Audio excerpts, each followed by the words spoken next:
हमारे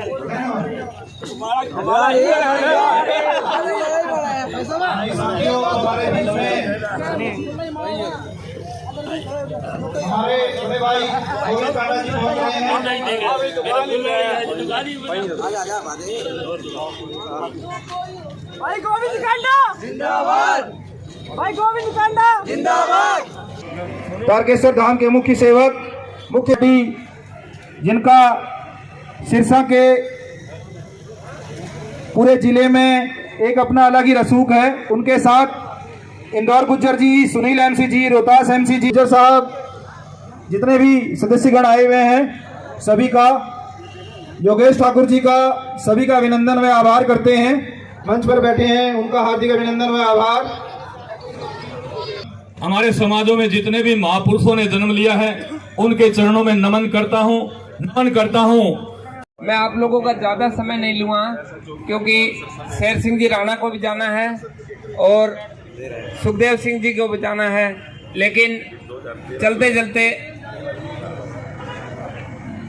मैं आपको एक 2-4 लाइनें पातल और पीतल कविता की सुनाता हूँ। ये प्रोग्राम शुरू रहेगा और फिर 1597 में उनका देहावसान हो गया।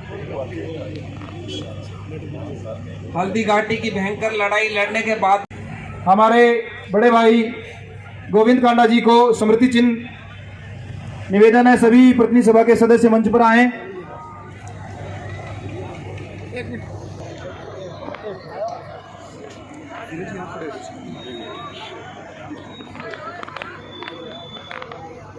राजपूत प्रतिनिधि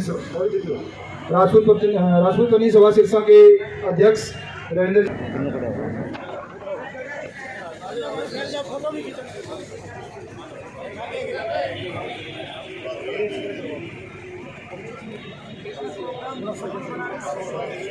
भाई गोविंद कांडा जी का यहाँ पहुंचने पर पूरी कमेटी के द्वारा हम हार्दिक अभिनंदन में आभार करते हैं। जब भी सिरसा में कोई कार्यक्रम होता है तो भाई गोविंद कांडा जी सदैव अपना कीमती समय देकर उस कार्यक्रम की शोभा बढ़ाते हैं। भाई शेर सिंह राणा जी को तलवार भेंट करते हुए और हमारी धरोहर महाराणा प्रताप जी की प्रतिमा देते हुए कमेटी के सभी सदस्यगण बहुत बहुत आभार उनका यहाँ पहुँचने पर, कि वो साथ में कटारिया साहब को भी प्लीज, नरेंद्र जी उनके साथ खड़े हुए please, Narendra ji Kataria.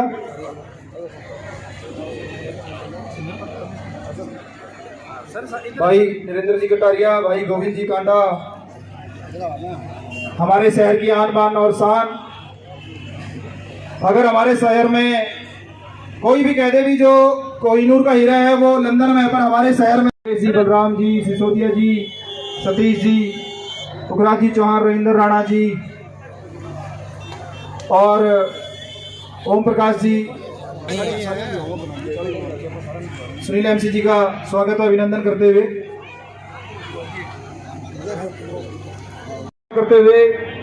Committee के सभी सदस्य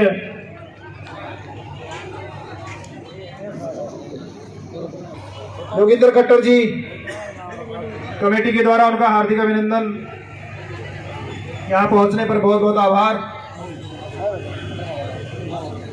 आशु कोचर जी,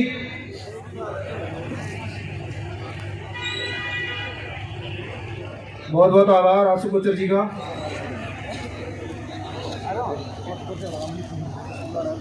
अभिनंदन में आभार कमेटी के द्वारा।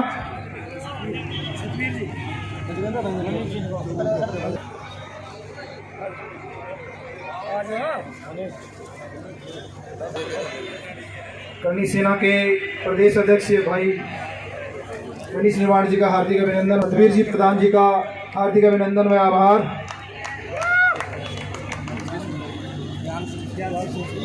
अभिनंदन व आभार।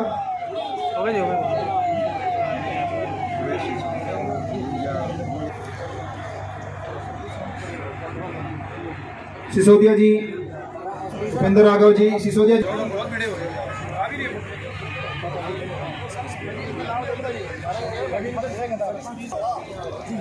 रविंद्र सिंह जी चौहान, कदली से सरपंच साहब हमारे बीच में हैं, जो कि जिला अध्यक्ष भी हैं राजपूत प्रतिनिधि सभा के, उनको सम्मानित करते हुए रूलिया राम जी चौहान,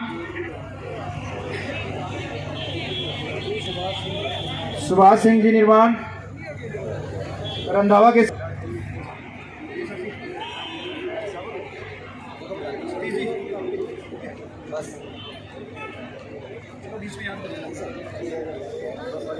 मां गन्नी जी को, भाई सुखदेव सिंह जी को भेंट करते हुए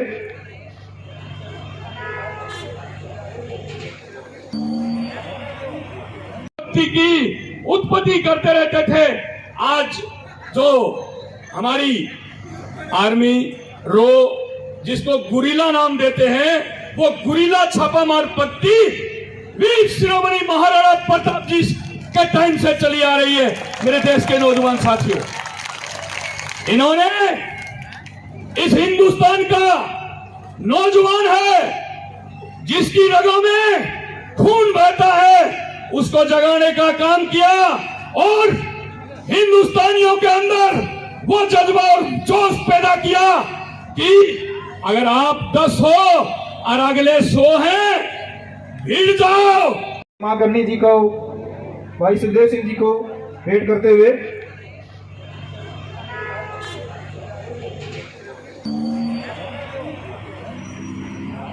बहुत बहुत आभार व अभिनंदन राष्ट्रीय राजपूत करणी सेना के राष्ट्रीय प्रतिनिधि सभा की तरफ से हमारे बड़े भाई गोविंद कांडा जी को स्मृति चिन्ह निवेदन है। सभी प्रतिनिधि सभा के सदस्य मंच पर आए।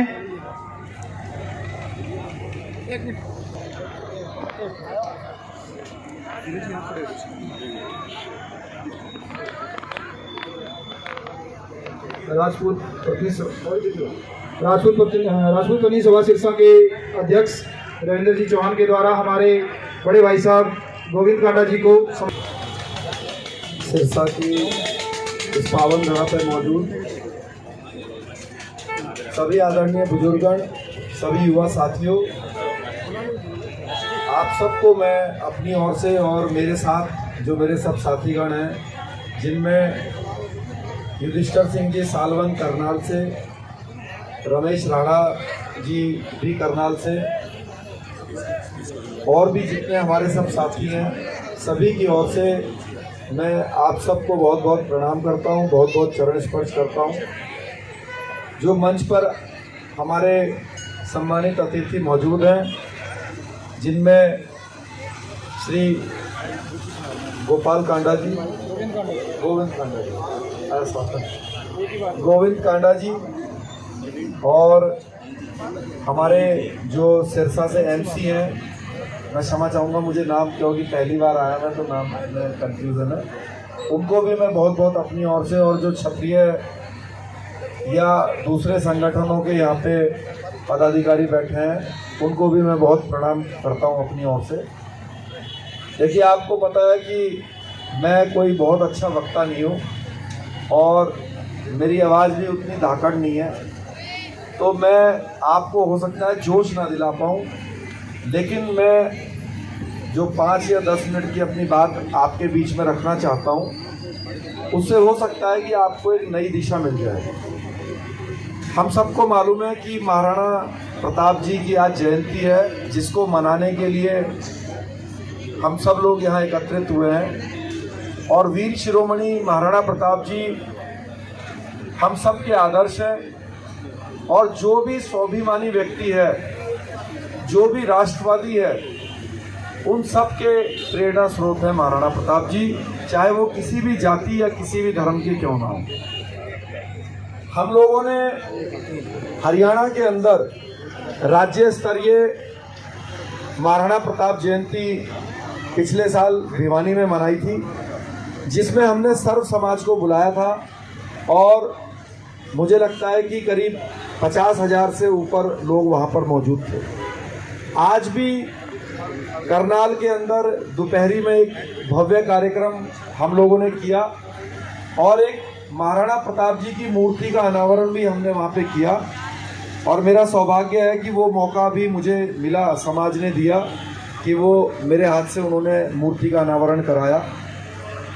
हजारों की संख्या में वहाँ लोग मौजूद थे। आज सिरसा में भी आप लोग बड़ी अच्छी संख्या में यहाँ मौजूद हैं। सुबह से आपका कार्यक्रम रोड शो के माध्यम से चल रहा है। महाराणा प्रताप जी के जीवन से अगर हमें सीखना है तो सबसे जो एक महत्वपूर्ण सीख उन्होंने अपने जीवन से दी वो है स्वाभिमानी झंडे की। मैं उनके जीवन से एक उदाहरण देता हूं, क्योंकि जब हम महाराणा प्रताप जी की मूर्तियों को देखते हैं चौक पर और कई बार बैनर पर भी मैं देखता हूं, तो उसमें ये लिखा रहता है हिंदवा सूरज। लेकिन मैं आप सबसे पूछता हूं, क्या आप महाराणा प्रताप जी को हिंदवा सूरज ही मानते हैं? अगर आप उनका सम्मान हिंदवा सूरज की वजह से करते हैं तो मेरा ऐसा मानना है कि आप गलत हैं। उनका सम्मान होना चाहिए स्वाभिमान की वजह से। उन्होंने हमें रास्ता दिखाया स्वाभिमान का। इसका सबसे बड़ा उदाहरण ये है कि जब महाराणा प्रताप और अकबर के संबंध आपस में खराब हो गए तो अकबर ने अपने सेनापति जो कि मान सिंह जी थे, जो जाति से राजपूत ही थे, उनको बुलाया और कहा भाई महाराणा प्रताप जी तो बात सुन नहीं रहे हैं, आप जाइए और चित्तौड़ के ऊपर आक्रमण कीजिए। तो मान सिंह जी अपने साथ 20,000 40,000 जो भी संख्या रही होगी सेना लेकर जो है चित्तौड़ की तरफ चल दिए। वो सैनिक भी अधिकतर उनके साथ जो है राजपूत समाज के ही थे। जब ये बात महाराणा प्रताप जी को पता चली तो महाराणा प्रताप जी ने भी अपने सेनापति को बुलाया। उनके सेनापति थे हकीम खान। तो हकीम खान से उन्होंने कहा कि भाई ऐसे ऐसे दिल्ली से सेना आ रही है और आप जाइए और उनको हल्दी घाटी पर ही रोकिए और युद्ध का जवाब दीजिए। तो हकीम खान पठान था, तो हकीम खान भी अपने साथ जो भी 10,000 5,000 20,000 जो उसके सैनिक थे मुसलमान, उनको लेकर हल्दी घाटी में पहुंच गए। अब एक तरफ 40,000 राजपूत सैनिक खड़े हैं, ऐसे केसरिया पगड़ी लगा के और नारा लगा रहे हैं जय श्री राम का, हर हर महादेव का। क्यों लगा रहे हैं? क्योंकि जब आदमी मरने मारने के लिए तैयार होता है तो वो अपने इष्ट देवताओं को याद करता है। ऐसे ही सामने की तरफ जो मुसलमान सैनिक हैं, पठान हैं, वो भी अल्लाह अकबर के नारे लगा रहे हैं, हरी पगड़ी पहनी हुई है। तो मैं आपसे ये जानना चाहता हूं कि अगर आप उस समय जीवित होते तो आप भगवान से, ईश्वर से किसके लिए प्रार्थना करते कि ये युद्ध कौन जीतना चाहिए? एक तरफ 20,000 मुसलमान हैं, एक तरफ 40,000 राजपूत हैं, कोई हमारा चाचा है, कोई भतीजा है, कोई जीजा है, कोई साला है। तो आप ईश्वर से किसके लिए प्रार्थना करते?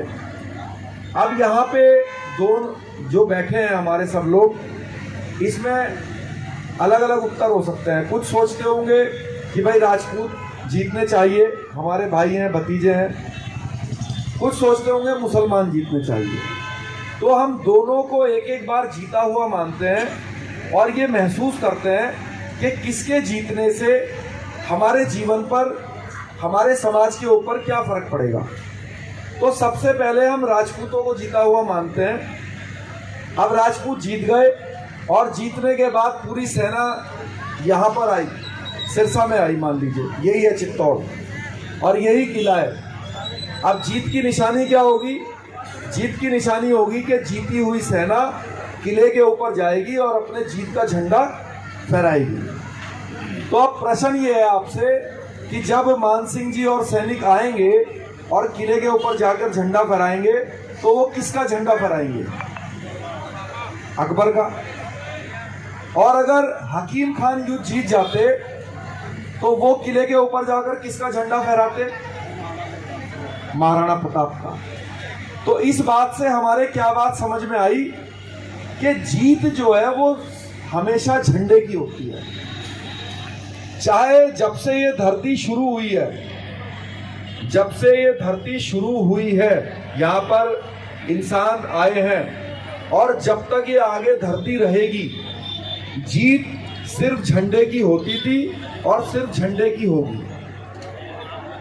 अब जब राजतंत्र था तो जो क्षत्रिय समाज था, जैसा कि गोगामणि जी ने बताया कि जब लोकतंत्र आया 1947 में तो 562 रियासत क्षत्रिय समाज ने भारत के अंदर मर्ज करी, हिंदुस्तान के अंदर मर्ज करी, जिससे ये पूरा एक देश बना।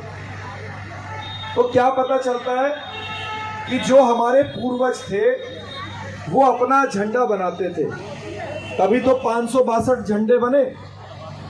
उन झंडों के नाम होते थे, जैसे महाराणा प्रताप जी के झंडे का नाम था एकलिंग नाथ का झंडा, अकबर के झंडे का नाम था मुगलिया झंडा। उन झंडों पर चुनाव चिन्ह भी होते थे। महाराणा प्रताप जी के झंडे पर सूर्य होगा, तलवार होंगी, अकबर के झंडे पे चांद होगा, सितारे होंगे। अब वो झंडा कैसे स्थापित होता था? वो झंडा स्थापित होता था कि जैसे अभी आपने मुझे ये तलवार दी, एक बार दिखाना भाई साहब। अब वो महाराणा प्रताप जी की फोटो भी देख लो सामने, उसमें भी भाला लेके खड़े हुए हैं। तो इस तलवार से झंडे स्थापित होते थे। मान लो सिरसा पे कब्जा करना है तो हम सारे लोग ऐसी तलवारें लेंगे और कहेंगे कि ये हमारा है। जो विरोध करेगा उसकी गर्दन काटी जाएगी।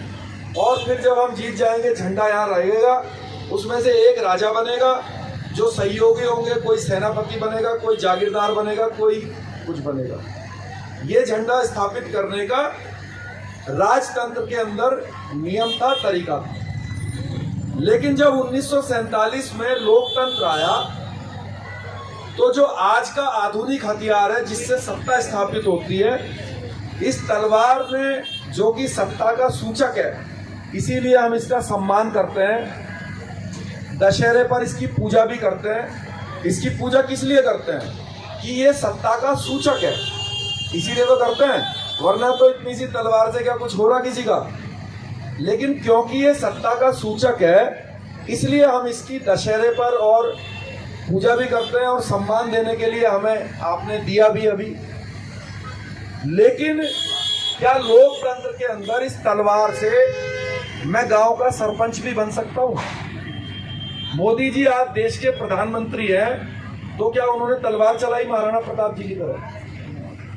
मान लीजिए सिरसा एक किला है, तो समझ लीजिए हरियाणा के अंदर 90 किले हैं। तो जिसके पक्ष में 40,000 लोग पहले तलवार लेकर चलते थे, अगर आज 40,000 लोग उसके पक्ष में ऐसे बटन दबा देंगे तो वो उस किले का राजा होगा। जैसे कि कांडा साहब सिरसा के राजा हैं, आधुनिक राजा हैं लोकतंत्र के अंदर। ठीक है जी, लोग ऐसा है, लोकतंत्र में सेवक ही राजा होता है, जो मुख्य सेवक है वही राजा होता है। तो मैं आपसे ये कहना चाहता हूं कि अगर महाराणा प्रताप जी के जीवन से हमें सीखना है तो वो ये है कि स्वाभिमान कैसे उन्होंने अपना बरकरार रखा। अकबर ने उनको ऑफर दी कि भाई आप अपने किले पर हमारा मुगलिया झंडा लगा लीजिए, तो मैं आपको आधे हिंदुस्तान का राजा घोषित कर दूंगा। लेकिन उन्होंने कहा कि भाई ये हम स्वाभिमानी आदमी है, ये हमारा झंडा है, सिर्फ यही हमारे किले पर रहेगा, चाहे इसका परिणाम जो भी हो। और उसका परिणाम फिर युद्ध हुआ। युद्ध में जीत हुई, हार हुई, हर चीज के परिणाम अलग अलग हुए, क्योंकि बहुत सारी बार युद्ध हुए। तो लोकतंत्र में अगर आप दोबारा से अपनी राज्य स्थापित करना चाहते हैं, राज्य कैसे? लोकतंत्र के हिसाब से राज्य, अपने समाज का सम्मान बढ़ाना चाहते हैं, स्वाभिमान बढ़ाना चाहते हैं, तो आपको अपने जाट भाइयों से सीखना चाहिए। हमारे जाट भाई जिस भी राज्य में हैं, उन्होंने अपने अपने झंडे बनाए हुए हैं। जैसे कि अगर हरियाणा की बात करें तो यहाँ पे इनेलो है, जेजेपी है। पश्चिमी यूपी की बात करें तो अजीत सिंह चौधरी, चरण सिंह जी के माध्यम से बना, अभी जयंत चौधरी जी संभालते हैं। राष्ट्रीय लोकदल है। राजस्थान की बात करें तो हनुमान बेनीवाल जी ने भी झंडा बनाया हुआ है। ऐसे ही हमारे यादव भाइयों ने, मराठा भाइयों ने, दलित भाइयों ने, पटेल भाइयों ने, कुर्मी भाइयों ने, जिसकी जहाँ जैसी संख्या है उन्होंने अपना झंडा बनाया हुआ है। और ये बात मैंने आपसे बता दी कि उस झंडे को चाहे हकीम खान थामे, चाहे कोई राजेंद्र राणा थामे, चाहे कोई गुप्ता जी थामे, जीत होगी झंडे वाले की। होगी कि नहीं? अब पूरे देश में लोकतंत्र में क्षत्रिय समाज समझ ही नहीं पाया कि भाई हमें भी कोई झंडा बनाना चाहिए और उस झंडे को हकीम खान को सेनापति बना के देना चाहिए, किसी जाट भाई को देना चाहिए, किसी गुजर भाई को देना चाहिए। और जब वो जीतेंगे तो क्या कहलाएगा कि भैया ये क्षत्रियों का जो झंडा है इसके 10 किले हैं। 10 किले मतलब 10 विधायक हैं, जैसे आज जेजेपी के 10 हैं। तो अगर आप महाराणा प्रताप जी के जीवन से सीखना चाहते हैं तो ये सीखिए अपने पूर्वजों से कि जीत हमेशा झंडे की होती थी, आगे भी उन्हीं की होगी। 2 रास्ते हैं आपके पास, या तो आप किसी के झंडे में जाके ज़्यादा से ज़्यादा सेनापति बन जाइए, या फिर अपना झंडा बना के पूरा समाज राजा बन जाइए अपने पूर्वजों की तरह। मैं बहुत बहुत धन्यवाद करूंगा पूरी कमेटी को, उन्होंने इतना एक भव्य कार्यक्रम किया। और महाराणा प्रताप जी क्योंकि हम सबके आदर्श हैं, उनका हमारे दिलों में बेइंतहा जो है वो सम्मान है। हरियाणा सरकार महाराणा प्रताप जयंती की छुट्टी करती है, इसके लिए मैं उनका धन्यवाद करता हूँ। सरकारी छुट्टी रखती है वो। ऐसे ही मध्य प्रदेश सरकार ने भी अभी छुट्टी की घोषणा की है, अवकाश की, और राजस्थान में भी पहले से होता है। लेकिन उत्तर प्रदेश में छुट्टी हुआ करती थी महाराणा प्रताप जयंती की, किसी कारणों से वो बंद हो गई। तो मैं निवेदन करूंगा कि राष्ट्रीय अवकाश इसमें घोषित किया जाए महाराणा प्रताप जी की जयंती का, क्योंकि वो जाति और धर्म से ऊपर उठकर हैं, सभी के प्रेरणा स्रोत हैं। तो मैं कांडा साहब से भी निवेदन करूंगा कि उनकी आवाज़ विधानसभा तक जाती है, ऊपर तक जाती है। अगर राष्ट्रीय अवकाश इसमें घोषित होगा तो बहुत अच्छा एक मैसेज जाएगा। इसके अलावा एक प्रार्थना और करूंगा, मेरी बात भी फिर समाप्त हो जाएगी। जब भी आप महाराणा प्रताप जी की मूर्ति लगाएं, क्योंकि हमने कई जगह पर ऐसी लगवाई है, हरियाणा में भी लगवाई है। देखो महाराणा प्रताप जी के जो ये मूर्ति लगी हुई है, इसके 4 किनारे हैं। अगर आप इनके साथ छोटी छोटी मूर्तियां, इनके जो प्रमुख सहयोगी थे, जिसमें एक मूर्ति अगर भामा शाह जी की भी लग जाए साइड में, हकीम खान जी की भी लग जाए, पूंजा सोलंकी जी की भी लग जाए, राम शाह तोमर जी की भी लग जाए, तो इसमें जो अन्य समाज हैं उनके मन में भी महाराणा प्रताप जी के लिए, आपके समाज के लिए मन में प्रेम ज़्यादा जागेगा। अगर आप भामा शाह जी की भी लगाएंगे तो जो हमारे वैश्य समाज के भाई हैं उनको महसूस होगा कि भाई एक भामा शाह ने अगर महाराणा प्रताप जी का सम्मान और इज्जत बचाई थी, तो आज भी देखो इतने कई सौ सालों के बाद ये समाज हमारे पूर्वज को भी सम्मान देता है। तो ऐसी मूर्तियां हमने कई जगह लगाई हैं। आप सबसे भी निवेदन है कि जहां पर भी आगे मूर्तियां लगाएं तो जो चारों कॉर्नर हैं, अरे जब 10 लाख रुपए मूर्ति में लगते हैं तो 1-1 लाख रुपए उनमें भी लग जाएं।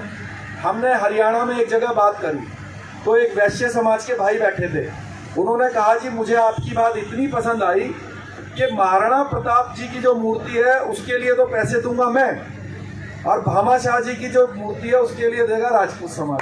तो जब आप अन्य समाज के भाइयों को भी देखो, उनका हमारा कर्तव्य है ना कि जिन्होंने महाराणा प्रताप जी के साथ कंधे से कंधा लगा के साथ दिया, उस समाज को भी तो बुलाएं अपने कार्यक्रम में, उनको भी तो सम्मानित करें। तो इसमें अगर हो सके भविष्य में, इसमें भी हो सके तो भविष्य में कीजिएगा।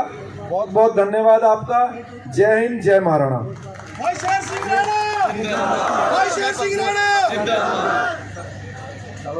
भाई अगर ये कांडा साहब ने मूर्ति लगाई है तो मैं राजपूत समाज से निवेदन करूंगा कि भामा शाह जी की आप लगाओ बगल में उनके।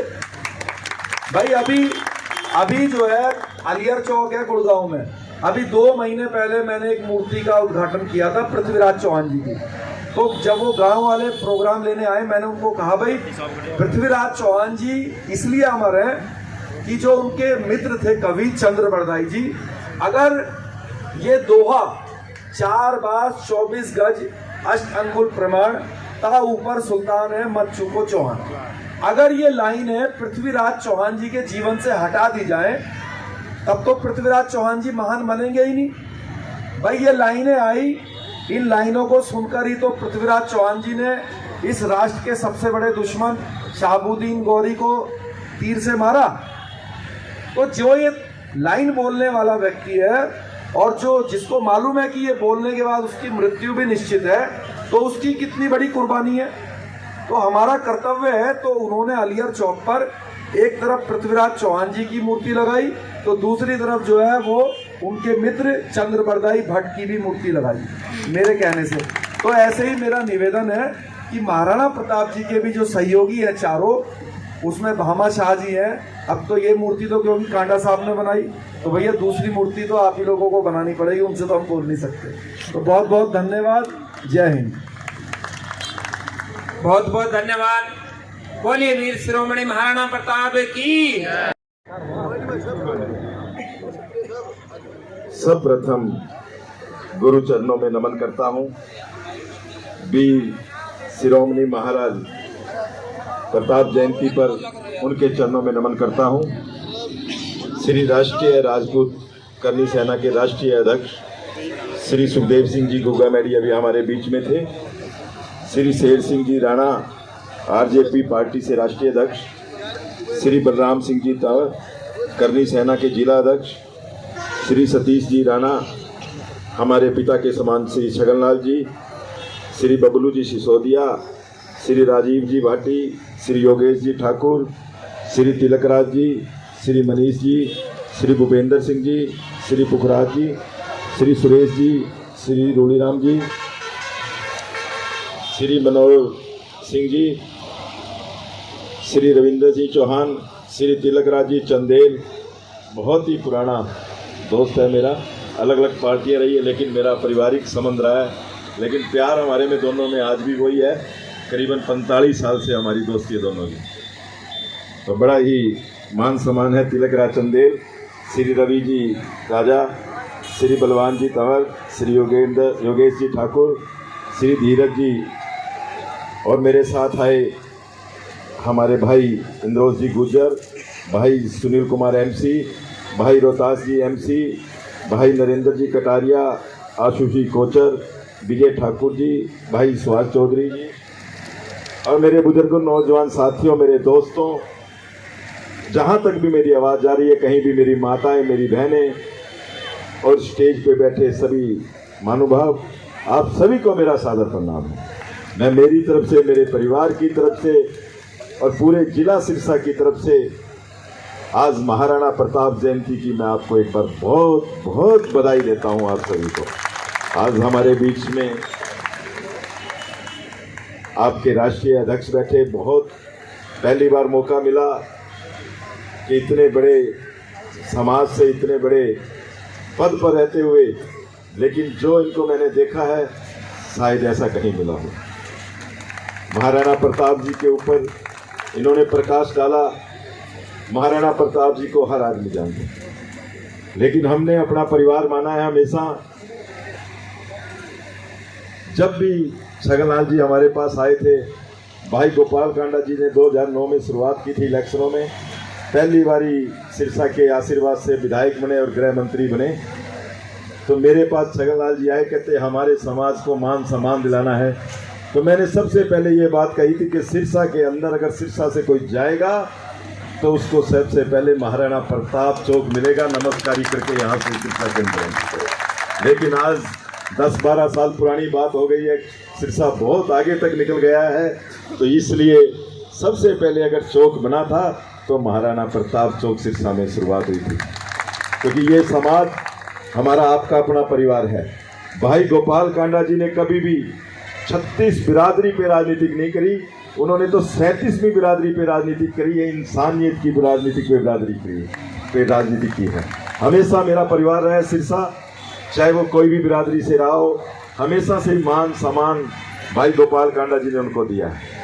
चाहे आज इस चौक की बात थी, चाहे आज मैं 1 महीने पहले गया था जयपुर के अंदर पांडे मूर्ति के सामने शाम मूर्ति, मैं महान पृथ्वीराज चौहान जी की मूर्ति बननी देख आया हूँ, गदली गांव में लगनी है।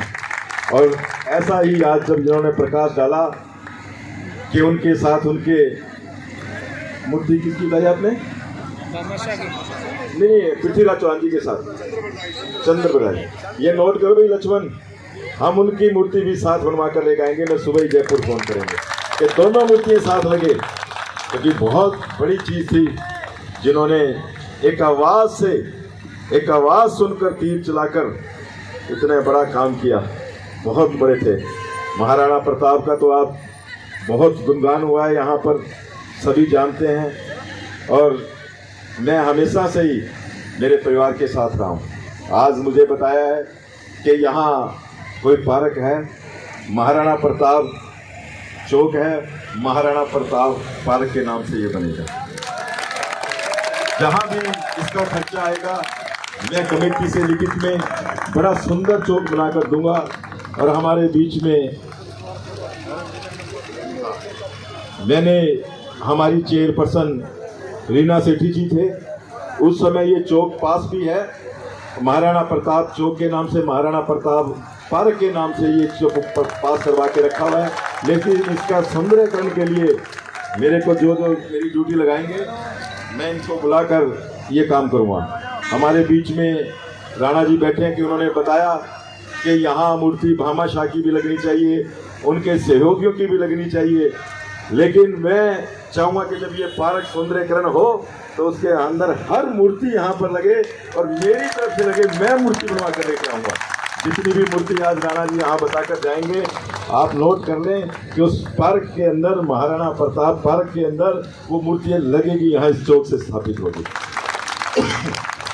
क्योंकि भाई गोपाल कांडा जी ने कभी राजनीतिक नहीं करी, ना वो राजनीतिक करते हैं। उन्होंने हमेशा भाईचारा, प्रेम, प्यार और आपके प्यार से, आपके आशीर्वाद से वो फिर विधायक बने हैं। तो हम तो आपका प्यार सम्मान चाहते हैं, ना कि हम कोई राजनीति। अगर राजनीति करने वाले तो हमारे राणा जी यहाँ से बड़े बड़े मंत्री निकले हैं, प्रधानमंत्री निकले हैं, मुख्यमंत्री निकले हैं, पता नहीं क्या क्या पद निकले हैं यहाँ से, सिरसा से। लेकिन कभी किसी ने सामाजिक सेवा नहीं करी है गोपाल कांडा के सिवाय। पीछे जब कोरोना आया तो भाई गोपाल कांडा जी ने यहाँ से 25 से लेकर 30,000 आदमियों का खाना 40 दिन तक बनाकर इनके घर पर भिजवाने का काम किया। ऐसे हैं यहाँ के विधायक। और जब दूसरी बार कोरोना आया तो उन्होंने सोचा कि सिरसा जिला के अंदर आज इतनी बड़ी मुसीबत है, पूरे देश में मुसीबत है, तो उन्होंने 10 दिन के अंदर 150 बेड का हॉस्पिटल बनाकर खड़ा कर दिया। उन्होंने हमेशा समाज सेवा की है। और उनका पहला आपका विधायक है, सिरसा का विधायक, जहाँ 90 विधायकों के अंदर अगर एक ऑफिस खुलता है तो वो भाई गोपाल कांडा का ऑफिस खुलता है 24 घंटे। आपकी तन मन धन सेवा से हाजिर रहते हैं। अगर किसी भी राजनीतिक पार्टी का ऑफिस खुला है तो मुझे एक भी आदमी बता दे, एक भी राजनेता का खुला गया, हमेशा गोपाल कांडा का खुला रहता है। किसी प्रकार की सेवा हो, राजनीतिक नहीं करते, सेवा के लिए 24 घंटे दरवाजा खुले हैं गोपाल कांडा के, हमेशा सेवा के लिए। चाहे आपका परिवार किसी भी जात से आता है, किसी भी भावना से आता है, तो भाई गोपाल कांडा हमेशा तैयार रहते हैं। ऐसा विधायक जिसके पास राजनीतिक भी है, समाज सेवा भी है और धार्मिक भी है, ऐसा विधायक कहीं है तो मुझे बता दो एक भी आदमी। आपका भाई गोपाल कांडा आपके साथ हमेशा तैयार रहता है, तन मन धन से। और आज आपने बुलाकर बड़ा मान सम्मान दिया, राणा जी से भेंट कराई, गोगा जी से भेंट कराई, भाई साहब से सभी मंच पर विराजमान हैं, अब सबसे भेंट कराई। मैं पूरी कार्य इसकी करनी सेना की पूरी सदस्य को मेरी तरफ से बहुत बहुत बधाई देता हूं और हमेशा इनके साथ खड़ा रहूँगा तन मन धन से। इस चौक के लिए, पार्क के लिए आप मुझे लिस्ट बना के दे क्या क्या काम करवाना है। मुझे बताया कि ये मैं सबसे पहले तो एक बात और भी कहता हूँ कि मेरे सिरसा वासियों से आज मीडियाकार, छायाकार सभी खड़े हैं, लाइव भी चल रहा है, मैं आपसे प्रार्थना करता हूं कि मैं मेरे सिरसा वासियों से हमेशा एक अपील करता हूं कि जब भी इस चौक का नाम आता है तो कभी बहुत कुछ लोग घोड़ा चौक कर कहकर पुकारते हैं, मैं उनसे क्षमा चाहता हूं कि आप ऐसा काम ना करें। ये वीर श्रोमणी महाराणा प्रताप सिंह चौक है, इस चौक के नाम से जाना जाए। और इस चौक के सौंदर्यकरण के लिए अगर आप चारों तरफ होल्डिंग लगाएंगे, मैं आपके साथ हूं कि वीर महाराणा प्रताप चौक लाया जाए। और उनको सभी मेरे सिरसा वासियों से अपील करता हूं कि आप कभी भी कहीं भी बोलना पड़े तो महाराणा प्रताप चौक के नाम से ये जाना जाए, बोला जाए। ऐसा मैं सभी से प्रार्थना करूंगा। और मैं कुछ ज़्यादा बोल गया हूं तो भाइयों मैं आपसे भी क्षमा चाहता हूं। धन्यवाद। एक बार फिर मैं आपको मेरी तरफ से आपको बहुत बहुत बधाई देता हूं महाराणा प्रताप जयंती की। और मैं इस करनी सेना के, क्योंकि सभी सदस्य को कोई भी जयंती बनती है तो बिना खर्चे के नहीं बनती, पैसे चाहिए और पैसा चाहिए, हौसला चाहिए। हौसला आपने बहुत दिया। आज 7 घंटे तक शोभा यात्रा मैंने सिरसा में कभी नहीं सुनी, इतनी लंबी शोभा यात्रा 7 घंटे तक। 4 घंटे तक तो ज़्यादा से ज़्यादा होता है आदमी, और उसके बाद भी 7 घंटे की आपने शोभा यात्रा के बाद आपके अंदर इतना जोश है।